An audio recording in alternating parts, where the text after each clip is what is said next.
Hello everyone and welcome back to my channel Teaching Diary. So unit 4 class 11 banking का ये part 5 है। Topic हम आज जो कवर करेंगे वो है dishonour, noting and protesting of bill of exchange. Right, dishonour का आपको मतलब पता है कि जब भी जो होल्डर है जिसके पास भी बिल है, ठीक है, वो जब डिमांड करता है पेमेंट और उसको वो पेमेंट जो दूसरी पार्टी है वो पेमेंट नहीं एक्सेप्ट करती, तो उसी को हम बोलते हैं that instrument has been dishonoured.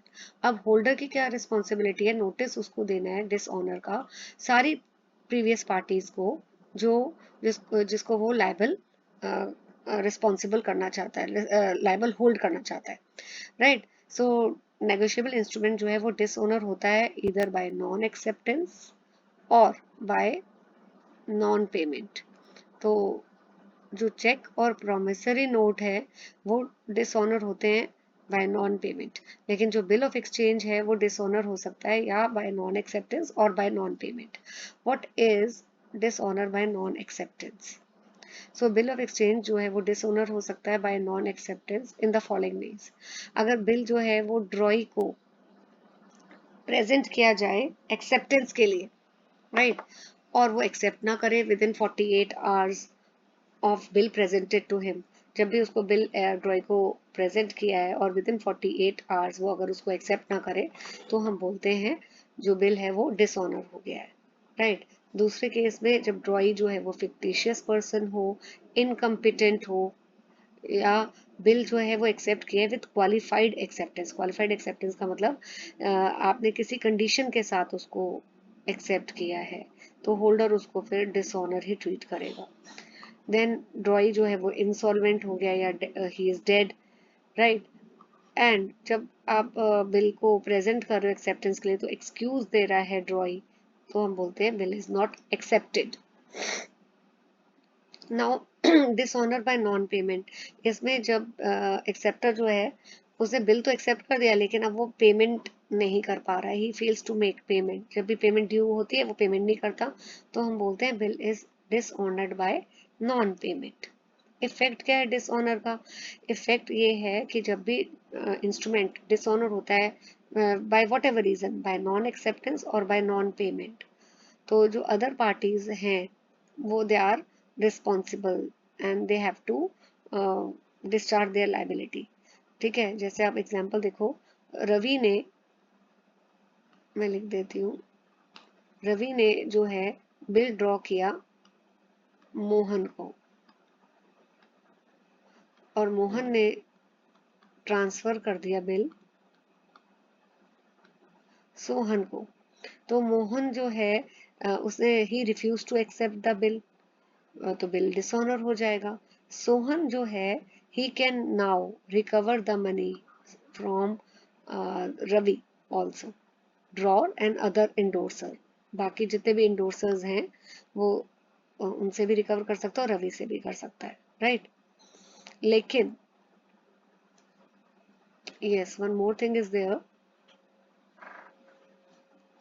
तो इसमें नोटिस कब देना चाहिए हमें डिसऑनर का?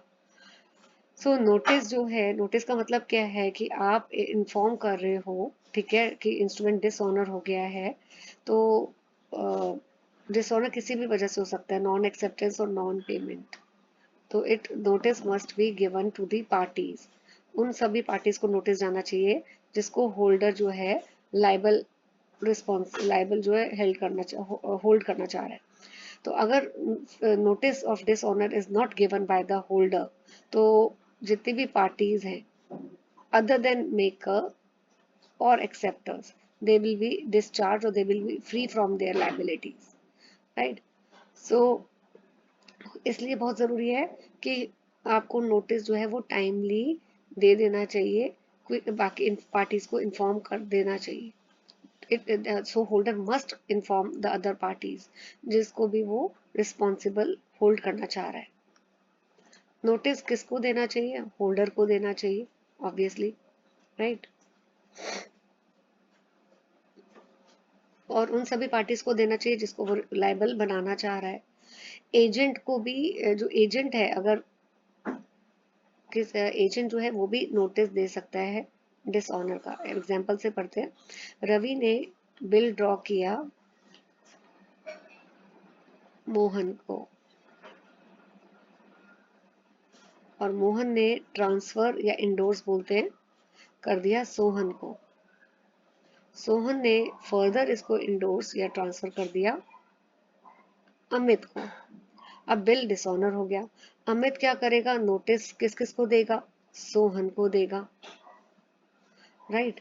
और सोहन ने अगर पैसा रिकवर करना है मोहन से, तो उसको भी, सोहन को भी नोटिस टाइमली देना चाहिए मोहन को, right. He must give notice to Mohan. Similarly Mohan को अगर रिकवर करना है पैसा रवि से, तो he must give notice to Ravi, right. तो अगर नोटिस ऑफ डिसऑनर जो भी है, you have to give notice of dishonour, जो भी होल्डर है बिल का, उसने नोटिस देना है, तो उसको एक रीजनेबल टाइम के अंदर अंदर नोटिस देना चाहिए पार्टीज को। और जब कभी एजेंट इन्वॉल्व होता है, एजेंट जो है वो प्रेजेंट करता है नेगोशिएबल इंस्ट्रूमेंट फॉर पेमेंट या एक्सेप्टेंस, सो और वो अगर डिसऑनर हो जाता है इंस्ट्रूमेंट, तो एजेंट के पास दो ऑप्शन है। वो खुद ही नोटिस दे सकता है डिसऑनर का टू द लायबल पार्टीज, या वो अपने प्रिंसिपल को इन्फॉर्म कर सकता है। पहले तो था नोटिस बाय हूँ, कौन दे रहा है, होल्डर दे रहा है। नोटिस किस किस को मिलना चाहिए, नोटिस जो है सभी पार्टीज को मिलना चाहिए जिसको होल्डर रिस्पॉन्सिबल करना चाहता है। बट नोटिस की जरूरत नहीं है टू द मेकर और एक्सेप्टर और drawee, who are the principal debtors. तो उनकी क्योंकि प्राइमरी लाइबिलिटी तो है, तो नोटिस किस किस को देना चाहिए। Notice of dishonour is not necessary, किस किस नोटिस किसके लिए जरूरी नहीं है, जो मेकर है प्रोमिसरी नोट का, राइट, या एक्सेप्टर है बिल ऑफ एक्सचेंज का, या ड्रॉई है इन सम केसेस। उस केस में इन लोगों को नोटिस देने की जरूरत नहीं है, क्योंकि इनकी प्राइमरी लाइबिलिटी है पे करने की, राइट। सो जो भी पर्सन, अगर सपोज जिसको नोटिस ऑफ डिसऑनर मिलना चाहिए था और उसकी डेथ हो जाती है, ही डाइज, तो सेंडर ने फिर भी, उसको डेथ का पता नहीं था, उसने नोटिस ऑफ डिसऑनर भेज दिया, तो notice is still considered valid. किस मोड से नोटिस देना चाहिए, रिटर्न भी दे सकते हैं, या पार्टली ओरल पार्टली रिटर्न भी हो सकता है, और it can be send by post.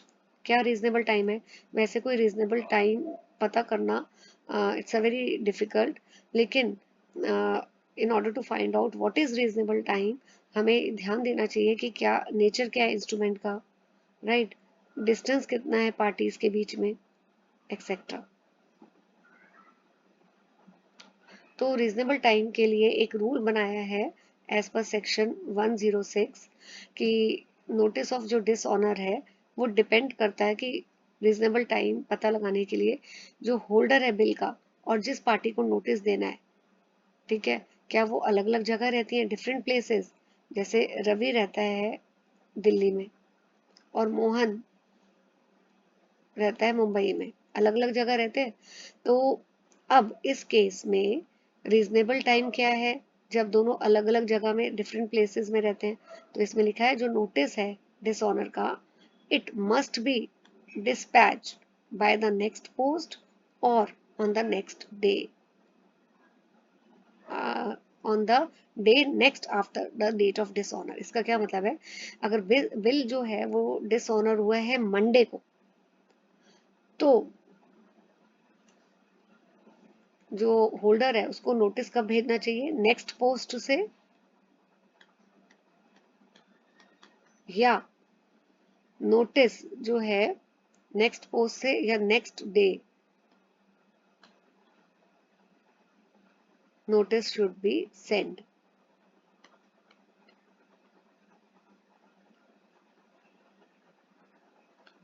Right. So Ravi जो है ही शुड पोस्ट, मतलब send the notice by Tuesday, Tuesday तक उसको नोटिस जो है वो पोस्ट कर देना चाहिए, नेक्स्ट डे वो पोस्ट करेगा। लेकिन अगर दोनों पार्टीज सेम प्लेस में रहती है, जैसे एग्जांपल है दोनों पार्टीज दिल्ली में रहती है, उस केस में नोटिस कब जाना चाहिए, इट शुड रीच, अब इसमें रीच है the destination on the day next after dishonour. अगर बिल हुआ है मंडे को डिसऑनर, तो जो पार्टी है जिसने डिसऑनर किया उसको नोटिस कब मिलना चाहिए? नेक्स्ट डे ऑफ डिसऑनर, जैसे ट्यूसडे। उसके पास नोटिस शुड रीच। फर्क क्या है? जब डिफरेंट प्लेसेस में है तो नेक्स्ट डे नोटिस पोस्ट होगा, ठीक है, लेकिन जब सेम प्लेस में है इट शुड रीच, ये डिफरेंस है। Place of notice, notice of dishonour कहाँ भेज सकते हैं? जहाँ पे पर्सन का बिजनेस है, और अगर कोई प्लेस नहीं है बिजनेस का तो उसके रेजिडेंस पे भेज सकते हैं, राइट। ड्यूटीज क्या है होल्डर की? जब होल्डर को पता लगता है कि बिल डिसऑनर हो गया है, तो इन दैट केस उसकी ड्यूटी है कि उसको नोटिस देना चाहिए डिसऑनर का टू ऑल द पार्टीज। फिर नोटिंग एंड प्रोटेस्टिंग, तो होल्डर को क्या करना चाहिए? Dishonour, holder may cause dishonour to be noted by notary public. तो नोटिंग का क्या मतलब होता है कि होल्डर क्या कर सकता है, नोटेरी पब्लिक के थ्रू रिकॉर्ड्स में, पब्लिक रिकॉर्ड्स में ये नोट करवा सकता है कि इंस्ट्रूमेंट जो है वो डिसऑनर हो गया। And it may also, holder may also get the instrument protested by notary public. जब नोटेरी पब्लिक अपने ऑफिशियल पब्लिक रिकॉर्ड्स में ये नोट कर लेता है कि डिसऑनर हो गया है, उसके बाद नोटिंग प्रोटेस्ट कराया जाता है। प्रोटेस्ट का मतलब क्या होता है कि नोटरी पब्लिक जो है वो एक फॉर्मल सर्टिफिकेट इशू करता है। और फॉर्मल सर्टिफिकेट क्या है? एक लीगल डॉक्यूमेंट है जिसमें ये सर्टिफाई किया जाता है कि इंस्ट्रूमेंट जो है वो डिसऑनर हो गया है। तो नोटिंग इज नथिंग, नोटिंग में सिर्फ पब्लिक रिकॉर्ड्स में एंटर किया जाता है, लेकिन प्रोटेस्ट में क्या होता है? सर्टिफिकेट इशू किया जाता है, एक तरह से एक्नॉलेजमेंट है कि देखिए जो इंस्ट्रूमेंट है वो डिसऑनर हो गया। फिर होल्डर और क्या केस फाइल कर सकता है अगेंस्ट द लायबल पार्टीज, ताकि उसको अमाउंट रिकवर हो, राइट।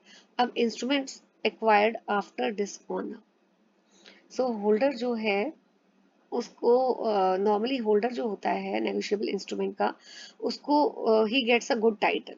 अगर प्रीवियस होल्डर का टाइटल डिफेक्टिव भी है तो भी जो होल्डर है, ठीक है, जिसको बेसिकली इंस्ट्रूमेंट इंडोर्स या ट्रांसफर किया गया है, उसका टाइटल हमेशा गुड रहता है, चाहे प्रीवियस वाले होल्डर का टाइटल डिफेक्टिव हो। लेकिन इसमें एक्सेप्शंस हैं दो। कौन सी एक्सेप्शन है?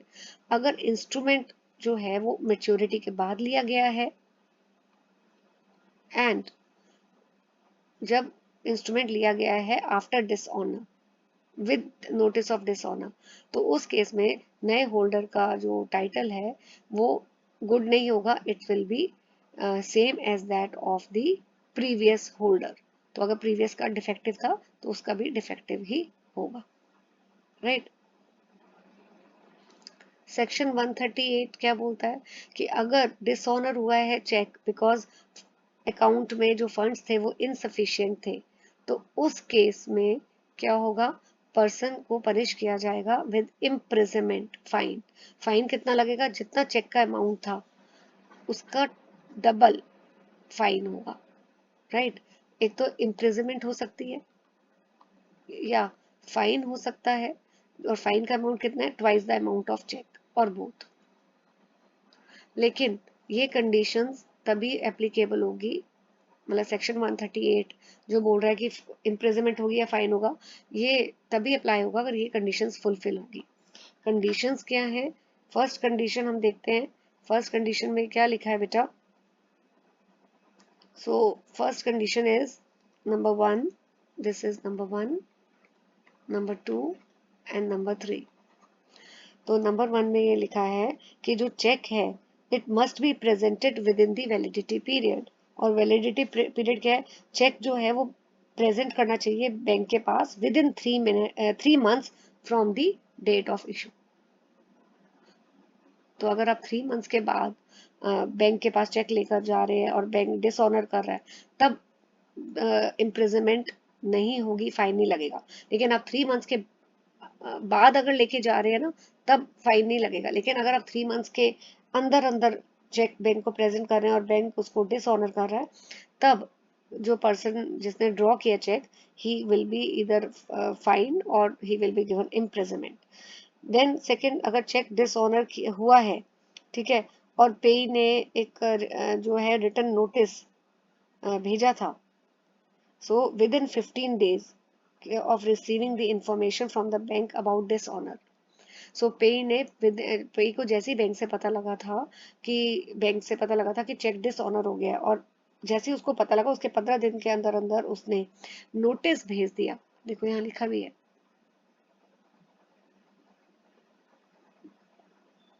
तो नोटिस उसको कब भेजना है? 15 दिन के अंदर अंदर. तभी जो है फाइन या इम्प्रिजनमेंट वाला जो सीन है वो होगा. थर्ड क्या है? ड्रॉर जो है वो उसको तो नोटिस मिल गया, 15 दिन के अंदर अंदर जो है उसको नोटिस भेज दिया था पेई ने. अब जब उसको नोटिस मिला तब भी उसने पेमेंट नहीं की with in 15 days from the receipt of the notice, तो उस केस में माना जाएगा उसने एक क्राइम कमिट किया. नोटिंग का मैंने आपको पहले ही बता दिया है कि जब इंस्ट्रूमेंट डिसऑनर होता है तो होल्डर उसको रिकॉर्ड करवाता है नोटेरी पब्लिक के पास. इसी प्रोसेस को नोटिंग बोलते हैं. सो नोटिंग में क्या मेंशन होता है? फैक्ट्स, डिसऑनर क्यों हुए, date of dishonour, reason of dishonour etcetera, notary charges, सब होता है. अब एक चीज और है, जो फॉरेन बिल्स के केस में राइट नोटिंग और प्रोटेस्टिंग कंपल्सरी नहीं है. नाउ प्रोटेस्ट मैंने आपको बताया था ये एक फॉर्मल सर्टिफिकेट है जो नोटेरी पब्लिक इशू करता है, जिसमें लिखा होता है कि इंस्ट्रूमेंट जो है वो डिसऑनर हो गया. और ये कब प्रिपेयर किया जाता है? Protest after noting. Types of protest, पहला है प्रोटेस्ट फॉर नॉन एक्सेप्टेंस. इसमें ड्रॉई जो है वो रिफ्यूज करता है बिल को एक्सेप्ट करने से. सेकंड है प्रोटेस्ट फॉर नॉन पेमेंट. इसमें एक्सेप्टर, अब ड्रॉई ने, देखो यहाँ पे लिखा तो है, अब इसमें एक्सेप्ट तो कर लिया है इंस्ट्रूमेंट, लेकिन ही रिफ्यूजेस टू पे, वो पे करने से मना कर देता है. Then protest for better security. अगर मेच्योरिटी से पहले एक्सेप्टर जो है इंसॉल्वेंट बन जाता है तो होल्डर क्या करता है? ही में डिमांड बेटर सिक्योरिटी. और अगर उसको मना कर दिया जाए तो बिल को फिर प्रोटेस्ट कराया जाता है for better security. Okay. So section 104 ए, इसमें लॉ क्या बोल रहा है कि जो प्रोटेस्ट करना चाहिए it should be done with in a certain time. Right. Now contest, content of protest. Protest में क्या क्या मेंशन होता है? प्रोटेस्ट में एक तो इंस्ट्रूमेंट जो है वो ही अटैच किया जाता है, उसकी कॉपी अटैच की जाती है. So name of the person against whom instrument has been protested, उसका नाम मेंशन किया जाता है. फैक्ट्स, क्यों डिसऑनर हुए हैं, रीजन क्यों डिसऑनर हुए हैं, time, place of dishonour, signature of the notary public, ये सब कंटेंट होते हैं प्रोटेस्ट में. Now after this liability of parties, this is part 6 of the video. This I will cover in the next video. Till then, stay tuned to my channel. Thank you for watching the video.